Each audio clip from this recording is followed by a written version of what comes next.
What's up, everyone? It's the last Lucia here, and it's a new day, it's a new life, and it's another one of these vlogs. And I'm not so good at it, but we're gonna keep going and keep trying. We got 25 videos, 22 or so left to go, so here's another one. And today, I wasn't sure what I was going to get up to today. One of my friends, Ari's, was maybe coming to London, and we were going to do some workouts at the university, but I don't think that's happening today. So I think I'm going to stay around the house, do some weights here in the morning, and then maybe go do some basketball at Carling Heights in the afternoon. One of the problems I'm facing right now is I still have the wart on my foot, and it's kind of fucked up, but it's okay. But the bigger issue is my car is illegal still right now. I got a fine on it last month for driving with no plates because my plates were expired. I also owe 3 parking tickets, and I have to get an e-test, and then I can get my plates again, so my car's like legally on the road and stuff. So it's hard for me to drive and get around the city, but we do what we do. And yeah, so I'd like to go do some shit today, but I don't know if I'm going to be able to. But we're going to see what we get up to.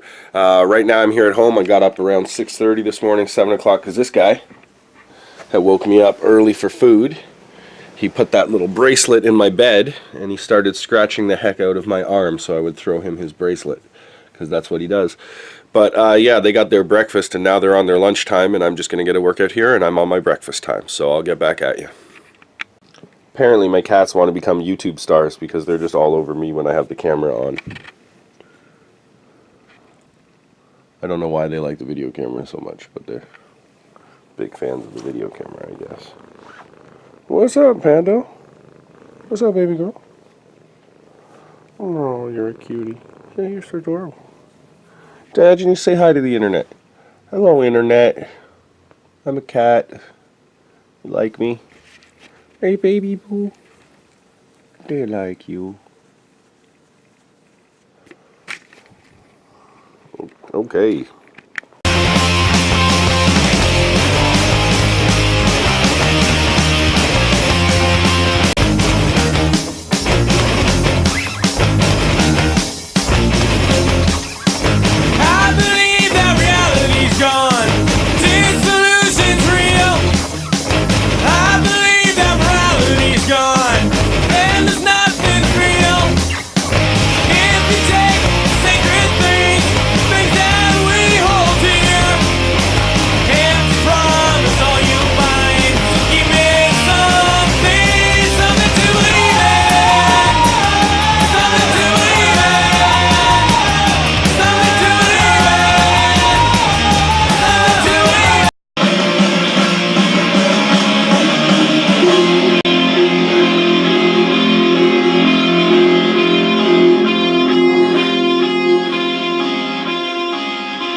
On the 5th day of Christmas, my true love gave to me my favorite coffee.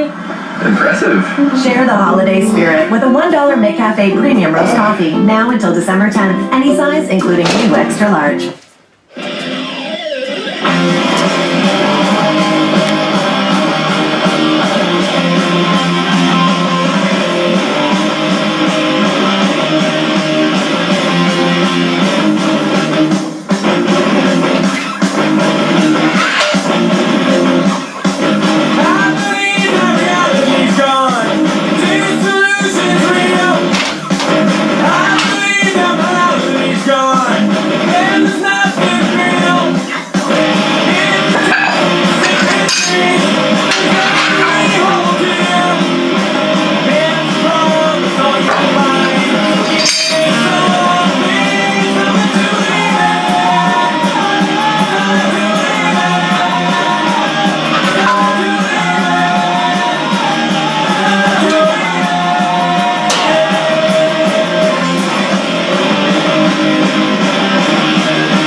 So, see there, I'm right. I just kind of do a little bit of a superset, that sort of thing. And then I mix it up by doing some, like, I don't know, I guess footwork sort of stuff in between sometimes, if I need to get my heart rate going. Like sometimes I lift. Sometimes I'm lifting and I'm breathing really heavy, but my heart isn't going that fast. It kind of is, but it's not, if that makes any sense. Cardio is kind of a little different. So I'll just jump up and down, side to side with my feet. Swivel side to side, front and back, outwards, like inwards, outwards type thing. Yeah. And just do that sort of thing, and then I go back through my lifts again.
You know, maybe you heard the expression, you can listen to Jimmy, but do you really hear Jimmy?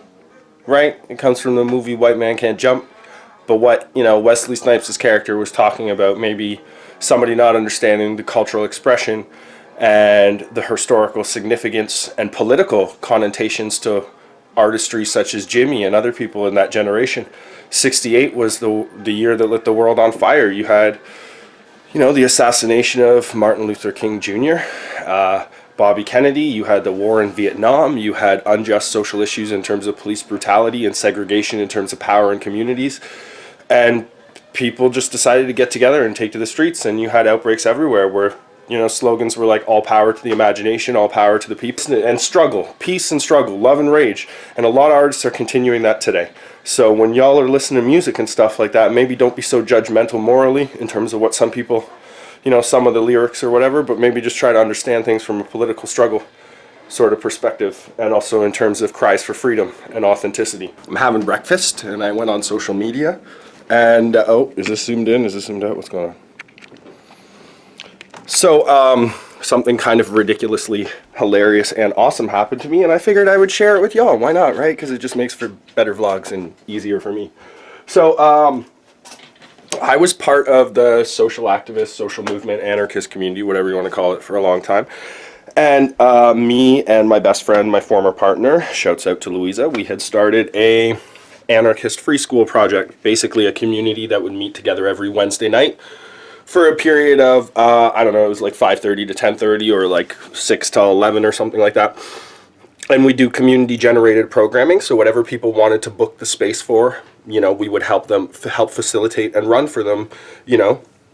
So like people did line dancing, they did stencil work, they did beads, crafts, henna tattoos, people did philosophy classes on all types of stuff, ecology, existentialism, anarchism, you know, social movement sort of stuff. We watched documentaries on Black Lives Matter, on indigenous land struggles and water defense and all that sort of stuff. Just a massive programming. But it wasn't just the institution of the school or the space itself. We had rented a space at EVAC, the East Village Arts Collective here in London, in the East Village neighborhood, you know, a neighborhood that's a working class, low income neighborhood with lots of, you know, different issues and diversity there and stuff like that. We rented a space at the Arts Collective, and it was like, you know, a really low cost that we paid for the space, and we would pay a monthly rent, and me and Louisa kind of shouldered that ourselves.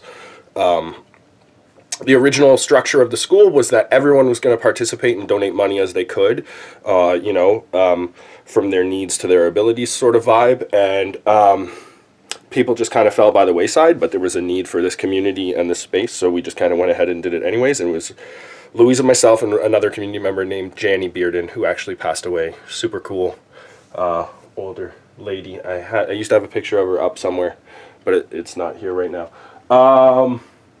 Yeah, so anyways, why I'm mentioning this is one of our friends out of this community. Like, a lot of people are like, oh, social activism and all that sort of stuff, that's just weird. Y'all just protest and da-da-da-da-da-da-da. We don't understand anarchists and all this stuff. But, like, briefly, I think anarchism is, you know, a wide range of things consisting of, like, attitudes, ideas, practices, and also relationships.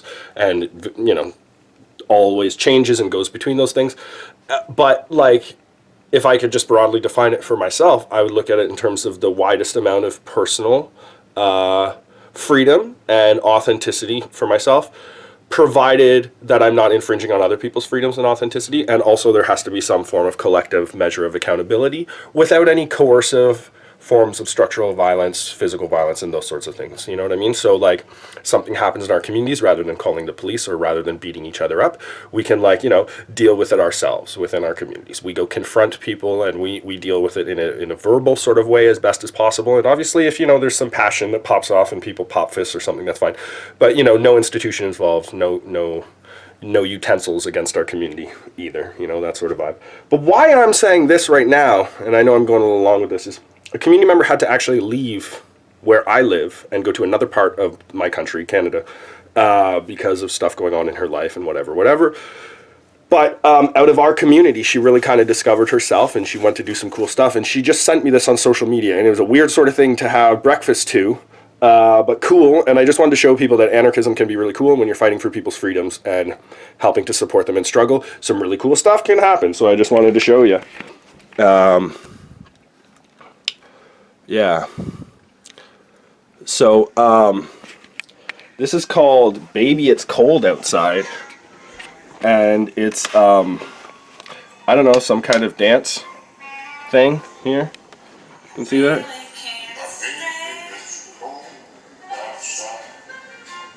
And so this is our friend. So my friend's doing some kind of dance here.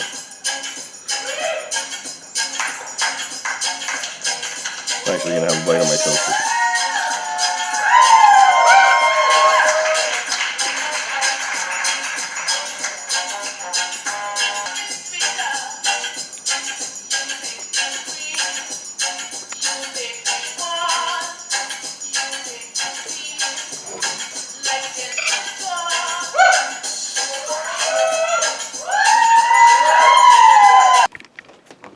I'm just gonna pause it right there while I'm eating my breakfast. So, don't let anyone tell you that social activism, anarchism, fighting for people's freedoms, getting to know people through struggle, developing friendships that way, can't lead to wicked fun, wicked good times, and lots of cool activities. You can meet lots of cool people, lots of good friends, all that sort of stuff. Don't let them fool you. Believe me, don't let them fool you. Because that's where you meet some real friends, not just fake friends, interested in clout, interested in good times, they'll leave you when bad times happen. But real friends, you know what I'm saying? So you just never know what happens with real friends. You absolutely have no idea. I'll just say that because it can happen. And go anarchism, go social activism, go meeting people in struggle and defending their freedoms. You know, you might just have a great time. You're gonna have to go to the video for the rest. I'll put it in the link below in the description. That's my friend Aisha. Shouts out to Aisha and her family. It was actually, that's kind of, maybe I should be a little more serious here and not just joke around. But it was Aisha, her situation, and her daughter and her family that actually got me back into basketball again a couple years ago. And she was going through some stuff, and it was like the middle of winter here. It was like January. And I told her how I'd started to play basketball again, and then she just kind of, you know, made a mental note of that. And as a couple of months progressed, you know, in the summer when it got warm out, she gave me a call, and she was, you know, hey, do you want to go play basketball with me and my daughter? Would you, you know, be kind and, you know, help my daughter train a bit, because I know you like basketball. And so I did, and that was really awesome. Shouts out to Tiana, and had a great time. And yeah, it got me to believe in myself again a little bit, you know, helping Aisha with what she was going through and different stuff, and a lot of my friends that were going through stuff. Yeah, you know, it's great times. Learned a lot about myself, learned a lot about the community. And so yeah, I you know, I know I'm having a little fun here with the breakfast, and I should actually just eat this and get the fuck on my day. But I just wanted to make it clear that, like, you know, you'll have lots of good times when you're supporting people in struggle and when you develop friendships that way, because you just never know what life can bring, you know? Alright, so I'm going to get at it. Okay, so before I go have a shower and stuff and get on my way here, I wanted to show you some box came in the mail, you know, so I wanted to do a little unboxing here. And actually, you know, we were just kind of talking about friendship and different stuff and community. And I believe this is something I ordered for one of my friends as a gift for Christmas. So one of my friends, his name is Rob. Shouts out to Rob. Longtime friend, 17 years now or so. He's a professional basketball player. Yeah, Rob always believed in me and believed in my talents and stuff like that, and wanted to work with me and still does. He's my manager. Please contact Rob for any street ball training inquiries, you know. But yeah, I think this is some stuff that I got. Pandora, get out of here. This isn't a box for... My cats like to play in boxes. You can have it after I get the stuff out, okay? So let's just see what we got here. So we got a couple things. We got the packing sheet. It's great in case I need to return it and all that stuff. Okay, so this is super cool. I haven't decided what I'm going to do with this yet. If I'm going to gift it or keep it. But I got a real good deal on it. It is a weighted basketball. It is 3 pounds. It is a Spalding basketball. It's nice and heavy. Yeah.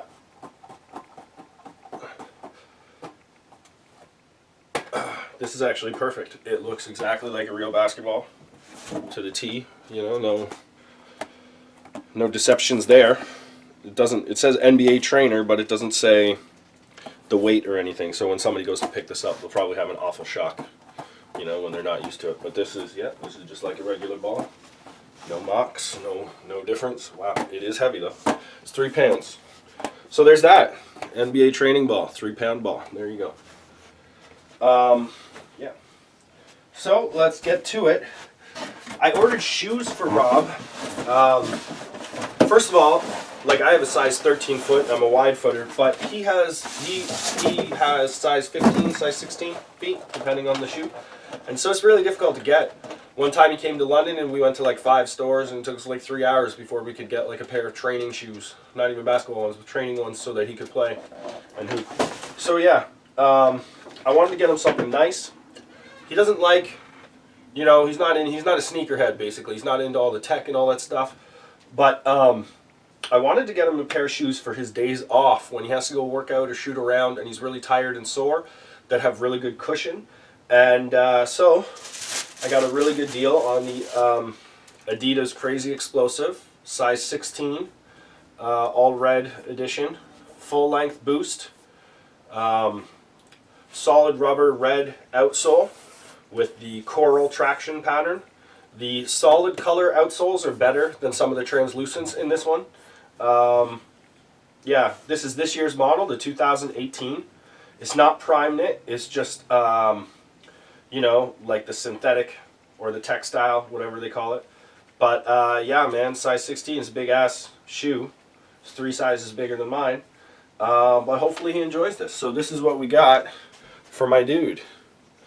It is the Adidas Crazy Explosive, size 16. The outsole. It's got a stable frame inside. Stable frame's really good, you know. I can't see how I can't like bend the shoe in weird sort of ways and stuff like that. That ensures when you land it's nice and stable. Full length bounce cushion, right? Or sorry, boost. This isn't bounce. This is boost. I have bounce in my other shoes. But yeah, boost is really good. It's a little clunkier of a cushion apparently, and this one is nice and light though, because when I was checking out the specs it was a little lighter. But I have a pair of boost. I have the D Rose 6s, size 13 in boost, and when I'm really sore I shoot around with them inside. But I don't like playing in them because they're a little clunkier. But Rob's a big man. He's, you know, almost 6'10". Rob's like 6'9", 6'8", 6'9". Yeah, you know, and he was significantly weighs more than me. So hopefully this helps him out, man. Hopefully this is a good shoe for him. So we got it for him. I'm going to gift it to him when he's in town to play against the London Lightning, because he's on contract to play with the Windsor Express. So when he comes down to play the London Lightning, I'm going to gift him these shoes for Christmas or the holidays or whatever the fuck's going on, I guess, you know, in that world. So yeah, I really hope he enjoys them. I hope they help his feet. I hope they prolong his career. I'm 34, Rob's 29, so he's got plenty more playing years ahead of him than I probably do. But yeah, man, I wanted to do something nice for my dude. He's believed in me for 17 years. He's been my homie. He's always had my back. Definitely, you know, he's my homie, and I rock with that dude. So I wish him the best success in life, and hopefully this little gift can help him out and, you know, get him on his way. And this 3-pound basketball, I'm gonna go hopefully to the gym this afternoon. Kind of scared to drive illegally across the city again to go to the gym, but I got a new 3-pound basketball, so that might just have to happen. You know, it might be a really bad decision. Maybe I'll take the bus. Maybe I'll take the bus instead of taking the car, but we'll see. Maybe I just won't go. Yeah, I'll keep you updated. I'll keep you updated. So, I guess that's what it is for now. It's a new day. It's a new life, and oh, I screwed up my video camera doing something weird. So I'll see you later. Follow me if you want to follow yourselves. Hopefully we'll get there together. And yeah, that's all I got for you on this one. Take it easy. A lovely cheese pizza just for me.